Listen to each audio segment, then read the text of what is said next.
Assalamualaikum warahmatullahi wabarakatuh. Perkenalkan nama saya Muhammad Rizky Kasyifa, biasa dipanggil Laspi dengan NIM 235050107111133. Dari kelas Sosiologi Peternakan kelas C2 dengan absen 3. Dengan dosen pengampu Dr. Siti Aziza, SPT MSOS Mkomun. Pada kesempatan kali ini saya akan menjelaskan tentang wabah kasus PMK yang diselesaikan dengan teori sosiologi. Baik, untuk kasus yang saya ambil adalah wabah penyakit mulut dan kuku di Kabupaten Gresik, Jawa Timur. Wabah penyakit mulut dan kuku atau PMK telah dilaporkan di Indonesia sejak 28 April 2022 di Kabupaten Gresik, Jawa Timur. PMK disebabkan oleh virus RNA, yaitu kelompok picornavirus yang menyerang hewan berkuku genap seperti sapi, kambing, domba, dan kerbau. Hewan produksi tinggi seperti sapi, kambing, dan domba adalah yang paling banyak diserang, meskipun kerbau lebih tahan terhadap PMK daripada sapi.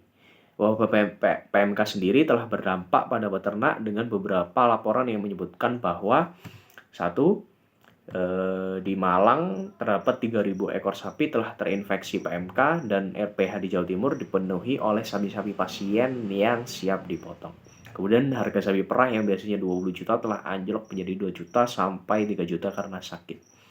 Kasus PMK sendiri kembali muncul karena adanya ternak baru yang membawa bibit penyakit dari luar tanpa melalui pengecekan kesehatan hewan.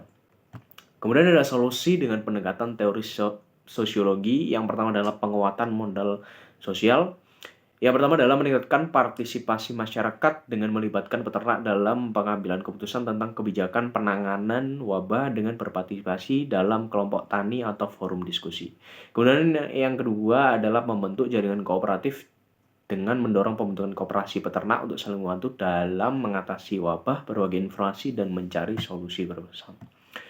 Kemudian yang kedua adalah adaptasi terhadap perubahan, yaitu dengan pengembangan teknologi tepat guna membantu adopsi teknologi kepada peternak yang sesuai dengan kondisi lokal, seperti sistem biosecurity yang baik dan penggunaan disinfektan. Kemudian yang kedua adalah mengarahkan peternak dalam pendidikan dan pelatihan seperti pelatihan kesehatan hewan, manajemen peternakan, dan pemasaran meningkatkan kapasitas sumber daya manusia. Kemudian yang terakhir ada penguatan peran pemerintah. Yang pertama adalah penyusunan kebijakan yang luas dengan membuat kebijakan untuk menangani wabah yang mengembangkan faktor ekonomi, sosial, dan kesehatan hewan. Kemudian yang kedua adalah penegakan hukum dan mengambil tindakan tegas terhadap mereka yang melanggar karantina dan perdagangan hewan ilegal. Baik, yang selanjutnya adalah interaksi sosial dalam kasus PMK saya yang melibatkan yang pertama adalah peternak, yang kedua adalah pemerintah pusat atau daerah, yang ketiga adalah pekerja ternak, yang keempat adalah konsumen, dan yang terakhir adalah produsen vaksin. Baik, untuk yang pertama saya akan menjelaskan tentang cooperation atau kerjasama, yaitu proses di mana individu atau kelompok bekerja bersama untuk mencapai tujuan bersama dengan saling membantu dan membagi peran. Hal tersebut contohnya adalah dari yang telah terlibat tadi adalah peternak dan pemerintah pusat atau daerah. Kedua pihak ini bekerjasama untuk mengendalikan wabah PMK, yang dimana peternak melaporkan kasus-kasus PMK tersebut, sementara pemerintah menjadikan bantuan teknis, vaksinasi, dan regulasi terkait kesehatan ternak. Kemudian yang kedua adalah pemerintah dan produsen vaksin, yaitu pemerintah bekerjasama dengan produsen vaksin untuk memastikan ketersediaan vaksin yang memadai, distribusi yang tepat waktu, serta kualitas vaksin yang digunakan dalam mengendalikan wabah PMK sendiri. Kemudian yang ketiga dan terakhir dari cooperation adalah peternak dan pekerja ternak. Peternak bekerja sama dengan pekerja ternak dalam perawatan dan pemeliharaan ternak yang terinfeksi atau yang sehat untuk mencegah penyebaran wabah lebih lanjut. Baik, yang selanjutnya adalah akomodasi, yaitu proses penyesuaian diri antara kelompok atau individu yang berbeda sehingga konflik dapat dihindari atau diatasi tanpa menghilangkan perbedaan tersebut.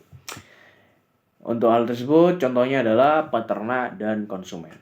Peternak mungkin harus menyesuaikan harga jual dan kualitas produk mereka untuk memenuhi permintaan pasar yang berubah selama wabah dengan tetap mempertahankan hubungan yang baik dengan konsumen.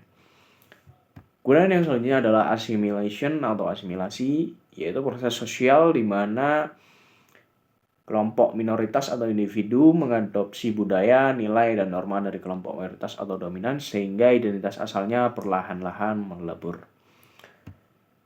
Contohnya adalah pekerja ternak dan peternak. Pekerja ternak yang mungkin berasal dari latar belakang yang berbeda berasimilasi dengan peternak dalam hal pengetahuan, keterampilan, dan praktik terbaik dalam menangani ternak yang terkena wabah. Sehingga tercipta pemahaman dan praktik kerja yang seragam dalam menghadapi PMK.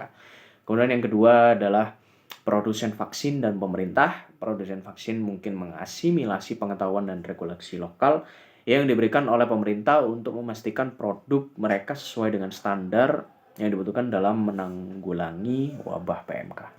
Baik, untuk yang selanjutnya saya akan menjelaskan tentang tipe kelompok sosial. Ada 3 macam, yaitu Gemeinschaft, Gesellschaft, dan Bürgerliche Gesellschaft atau mix. Gemeinschaft sendiri yaitu masyarakat yang berbasis pada hubungan pribadi seperti keluarga atau komunitas desa, sedangkan Gesellschaft adalah tipe kelompok sosial yang lebih modern dan impersonal dengan hubungan yang lebih rasional, fungsional, dan kontraktual. Kemudian yang terakhir ada Bürgerliche Gesellschaft. Istilah ini merujuk pada masyarakat sipil yang berkembang dalam konteks kapitalisme dan negara modern. Berdasarkan kasus peternakan yang saya ambil dalam konteks wabah PMK, pihak-pihak yang berinteraksi termasuk peternak, pemerintah, RPH, dan konsumen daging. Interaksi antara pihak-pihak ini lebih mencerminkan karakteristik dari Gesellschaft sendiri, yang dimana hubungan sosial bersifat formal dan didasarkan pada kepentingan ekonomi serta kebutuhan pasar. Peternak berinteraksi dengan pemerintah dan RPH karena adanya regulasi kesehatan hewan dan permintaan pasar, yang kemudian hubungan ini lebih bersifat kontraktual dan rasional, tidak didasarkan pada kedekatan pribadi atau nilai-nilai tradisional seperti yang biasa ditemukan dalam Gemeinschaft. Menurut saya sendiri, memahami tipe dan kestabilan kelompok sosial sangat penting dalam merumuskan solusi yang tepat untuk mengatasi wabah PMK sendiri. Dengan memahami bahwa interaksi dalam kasus ini bersifat Gesellschaft, solusi yang berfokus pada insentif ekonomi, bantuan finansial, dan kebijakan pasar dapat dirancang lebih efektif. Kemudian pengetahuan tentang kestabilan kelompok sosial juga membantu menemukan tingkat dan urgensi intervensi yang diperlukan, terutama karena kelompok ini rentan terhadap kasus ekonomi. Selain itu, analisis ini memungkinkan kita untuk memahami dampak sosial yang lebih luas sehingga kebijakan yang diambil tidak hanya menangani masalah ekonomi tetapi juga mencegah disintegrasi sosial dan migrasi yang disebabkan oleh wabah tersebut. Kemudian saya akan menjelaskan tentang kultur universal yang ada dalam kasus wabah PMK saya. Yang pertama adalah sistem ekonomi. Peternakan berperan dalam ekonomi melalui produksi susu dan daging, serta pemanfaatan hewan ternak untuk kebutuhan domestik dan komersial. Kemudian yang kedua adalah sistem teknologi, penggunaan teknologi dalam peternakan untuk menjaga kesehatan hewan, termasuk vaksinasi, pemeriksaan kesehatan, dan RPH untuk pengendalian wabah. Kemudian yang ketiga adalah pendidikan dan pelatihan. Peternak dan dokter hewan dilatih untuk menangani penyakit hewan, termasuk PMK. Kemudian untuk penjelasan lebih lanjutnya, dalam sistem ekonomi, wabah PMK sendiri mengganggu perekonomian para peternak, terutama karena turunnya harga sapi perah yang secara drastis dari 20 juta menjadi 2-3 juta. Hal ini berdampak pada pendapatan peternak yang menyebabkan kerugian ekonomi besar. Kemudian ada sistem teknologi, yaitu ketidakefektifan dalam penerapan teknologi pencegahan seperti vaksinasi dan pemeriksaan kesehatan yang tidak memadai menyebabkan penyebaran penyakit. Selain itu, ada laporan bahwa hewan yang terinfeksi masuk tanpa pengecekan kesehatan yang ketat mempercepat penyebaran virus. Kemudian ada sistem pendidikan dan pelatihan. Kurangnya kesadaran atau pendidikan yang memadai di kalangan peternak terkait penanganan PMK juga berkontribusi terhadap penyebaran penyakit, terutama karena masuknya ternak baru tanpa pengecekan. Kemudian untuk solusi-solusi yang bisa ditawarkan dalam kultural universal dari ketiga faktor tersebut ada dari sistem ekonomi sendiri. Untuk mengatasi dampak ekonomi, pemerintah bisa memberikan kompensasi bagi peternak yang terkena dampak serta menstabilkan harga sapi melalui intervensi pasar dan bantuan finansial. Kemudian ada sistem teknologi. Solusinya adalah peningkatan penggunaan teknologi untuk mencegah dan mengendalikan penyakit seperti pemberian vaksin PMK secara masif dan pengecekan kesehatan hewan yang lebih ketat di titik-titik masuk dan keluar ternak antar wilayah. Selain itu, perlu adanya pengembangan alat deteksi untuk PMK. Kemudian dari sistem pendidikan sini solusinya adalah meningkatkan pelatihan bagi peternak tentang manajemen kesehatan ternak dan penanganan penyakit menular sehingga mereka lebih siap dan mengantisipasi wabah seperti PMK. Baik, yang selanjutnya adalah stratifikasi sosial. Dalam kasus PMK yang saya angkat, terdapat beberapa pihak yang berperan dalam industri peternakan yang dapat dikelompokkan ke dalam strata sosial tertentu berdasarkan peran mereka dalam ekonomi, kekuasaan, dan status sosialnya. Yang pertama adalah peternak yang termasuk pada strata sosial menengah hingga bawah dalam industri peternakan. Kemudian yang kedua adalah pemerintah dan dinas peternakan, yaitu yang menempati strata sosial yang lebih tinggi karena memiliki kekuasaan dalam hal regulasi, pengawasan, dan pengambilan keputusan. Kemudian ada RPH sebagai institusi yang mengelola pemotongan hewan yang sakit juga memiliki strata sosial menengah. Kemudian ada pedagang ternak dan importir yang terutama melakukan dalam memasukkan ternak dari luar daerah tanpa menggunakan kesehatan yang ketat juga mendapat strata sosial menengah hingga tinggi. Kemudian ada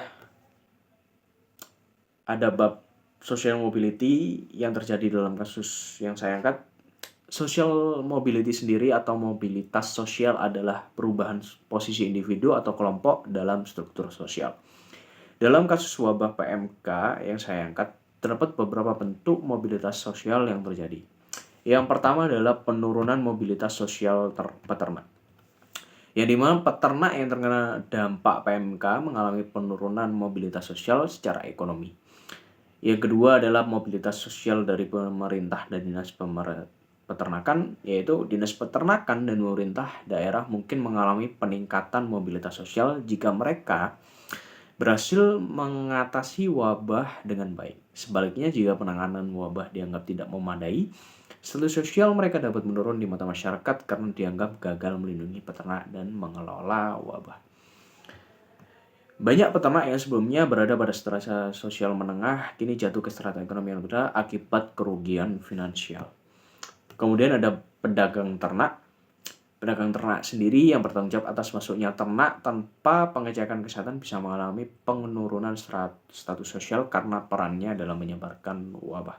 Namun mereka juga memiliki potensi untuk meningkatkan status mereka jika mereka dapat menunjukkan kepatuhan pada regulasi dan berperan dalam pengendalian wabah.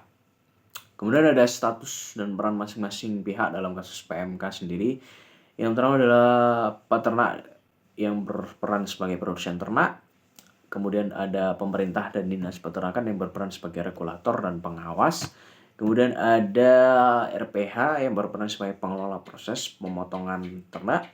Kemudian ada pedagang ternak yang berperan sebagai distribusi dan perdagangan. Baik, sekian yang dapat saya sampaikan dari penyampaian materi saya untuk pemenuhan tugas video UTS.